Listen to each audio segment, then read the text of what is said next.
अस्सलाम वालेकुम। उम्मीद है कि आप सब खैरियत व आफियत से होंगे।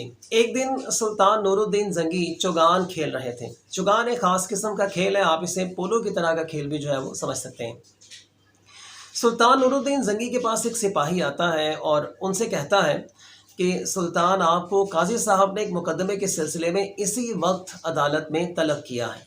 सुल्तान नूरुद्दीन जंगी खेल को ख़त्म करते हैं और उसी सिपाही के साथ काजी साहब के सामने पेश हो जाते हैं। काजी साहब सुल्तान नूरुद्दीन जंगी को देखकर एक शख्स की तरफ इशारा करते हैं और कहते हैं कि इस शख्स ने आप पर एक मुकदमा दायर किया है जिसमें ये दावा किया है कि सुल्तान नूरुद्दीन जंगी ने मेरी ज़मीन पर नाजायज़ कब्ज़ा किया हुआ है। अब सुल्तान नूरुद्दीन जंगी कहते हैं कि ये दावा बिल्कुल गलत है। ज़मीन मेरी अपनी ज़ाती मलकियत है और मेरे पास इसके तमाम तर कागज़ात और तहरीरी सबूत मौजूद हैं। काजी साहब सुल्तान नूरुद्दीन जंगी से कहते हैं कि आपने अगली पेशी में तमाम तर सबूतों के साथ अदालत में पेश होना है। अगली पेशी पर सुल्तान नूरुद्दीन जंगी तमाम तर कागज़ात और तहरीरी सबूतों के साथ अदालत में पेश होते हैं और तमाम तर सबूत काजी साहब के सामने पेश किए जाते हैं और सबूतों की रोशनी में अदालत सुल्तान नूरुद्दीन जंगी के हक़ में फ़ैसला सुनाते हुए ये कहती है कि दावा करने वाला शख्स गलत है, ये ज़मीन वाकई सुल्तान नूरुद्दीन जंगी की मलकियत है। दावा करने वाला शख्स जो है वो गलत है।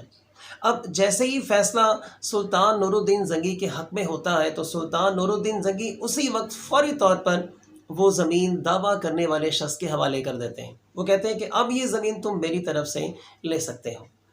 देखने वाले सुल्तान नूरुद्दीन जंगी से ये कहते हैं कि अगर आपने ये ज़मीन इस शख्स को देनी ही थी तो फिर मुकदमा लड़ने की क्या ज़रूरत थी, आप ये ज़मीन पहले ही इस शख्स को दे देते। अब सुल्तान नूरुद्दीन जंगी वहाँ पर कहते हैं कि अगर मैं मुकदमा लड़े बग़ैर ये ज़मीन इसको दे देता तो लोग यही समझते कि वाकई शायद मैंने इसकी ज़मीन पर नाजायज़ कब्ज़ा किया हुआ था। चूँकि इसने मेरे ख़िलाफ़ अदालत में मुकदमा जो है वो दायर करवा दिया था, तो इस डर की वजह से मैंने ज़मीन छोड़कर इसको जो है वो वापस कर दी है। सो मैंने पहले अपने आप को मुकदमे से क्लियर करवाया, मुकदमे को मैंने जीता, अदालत में फ़ैसला अपने हक़ में करवाने के बाद मैंने ये ज़मीन इस शख्स के हवाले की कि शायद ये शख्स मजबूर है और इसका इस ज़मीन से कोई मसला जो है वो हल हो सकता है। अब आप देख सकते हैं कि एक तरफ हमारे ये हुक्मरान थे जो अदालतों में अपने आप को पेश करते, तमाम तर सबूतों के साथ अपने आप को क्लियर करते और इंसाफ का बोलबाला करते थे। लेकिन आज के हमारे हुक्मरान आप देख सकते हैं कि अदालतों में किस तरीके से दो नंबरियाँ करते हैं और किस तरीके से नाजायज़ तरीके से दौलतें बनाते हैं और अदालतों में अपने आप को क्लियर करते हैं और अदालतों में काजियों को अपने साथ में लाते हैं। हम सब दुआ करते हैं कि अल्लाह ताला हमें भी सुल्तान नूरुद्दीन जंगी जैसे हुक्मरान अता करें जो इंसाफ का बोलबाला करें, क्योंकि अगर किसी भी कंट्री में, किसी भी नेशन में इंसाफ का बोलबाला होगा, इंसाफ होगा, अदालतें अपने काम को अच्छे तरीके से सरअंजाम देंगी तो उस कंट्री में तरक्की को, खुशहाली को और अमन को आने से दुनिया की कोई ताकत जो है वो नहीं रोक सकती। जब हुक्मरान नेक होते हैं, हुक्मरान इंसाफ पसंद होते हैं तो पूरे मुआशरे में अमन जो है वो कायम हो जाता है।